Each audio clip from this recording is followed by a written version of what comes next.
Welcome to the second video tutorial on web scraping.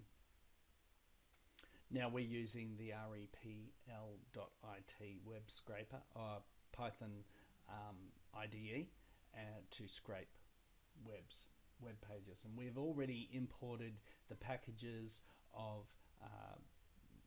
Beautiful Soup, we've imported LXML, and we've imported requests. And it's very important that we do that before trying to web scrape any program. And so here is the original program, and you can see the code that we've created, and you can see that it is a long piece of code that we've created. And this is not very useful. If I'm looking at all of this code, I mean, I can inspect a website page. So if I go over to this web page here, I can inspect that. And you'll see here, let's have a look, inspect, and you can see over here that I have the same code, and I could copy it and paste that. So all of this is not very useful until you actually program it and get it much smaller, and then we can export it into a format that we like. So let's have a look over here. So we're going to be coding in here to actually get this information. But I want you to have a look at this particular web page which we are scraping at the moment. So this section here, if I was to select anything from here, and I'm just dealing with all of this here, and I'm selecting and dealing with a whole lot of things. If I was to click on here, you'll notice how it's blued on the whole thing. And if I was to click on this, it's bluing the whole thing. And as I click on down, highlight different things, I can actually begin to highlight different things within this. So I can highlight the bar here, different things. So let's have a look at this one. This particular div has got some stuff in here that we want, because if I highlight that, it's actually grabbing all of that stuff that we want. So let's have a look further. So what we do is we click on, oh, there we go, have a look, article class. And if you see, if I click on article class, it's just this particular page. That's actually useful to me, right? So if I click on there, it's selected that whole thing there. So if I drop this down a little bit more, I can actually see where the title is. Okay, so the title is somewhere here. See how I've got that? There's the title right there, and you can see there, what's it say? It says Python tutorial zip files, creating and extracting a zip archives right there. So we can see that that text is right there.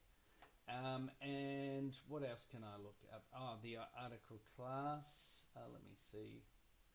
I can go and find, so there's still the article somewhere in here. There's the article class. This says in the video somewhere in here. So if I hide, open that, I can actually see, oh, that's the YouTube video there, because you can see embedded YouTube. That's the actual, if I click on there, yeah, there we go, there's in this video. So this is how we can navigate around a web page to find out stuff. So if I just want this particular thing, it's called an article. See, article class.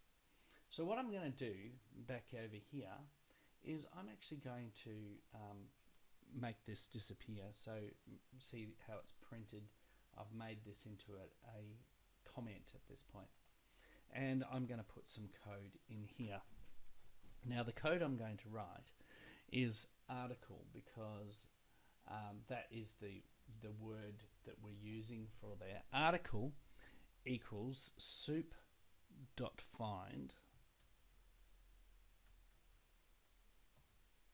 and we're actually looking for the word article. Oh, look at that, there it is. Okay, so I want to find the article.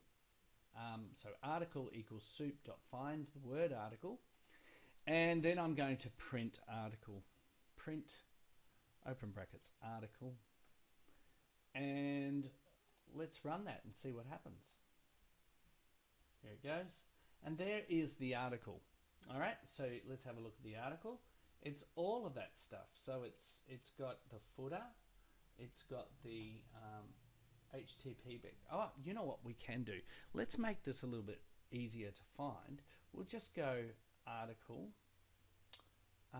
print.article, maybe .text. Let's see what happens when we do that. Run it. There we go. Look at this. Python tutorial zip files, creating and extracting zip files, November the 19th, 2019. This video will be learning how to create and extract videos and files under development, Python stack. Okay, so we've got some extra stuff in there that we don't want. But you can see now that we're getting a much closer thing to what we want. So that's the first thing or the next thing you're going to be doing. So copy this particular code and run it and see what we can do.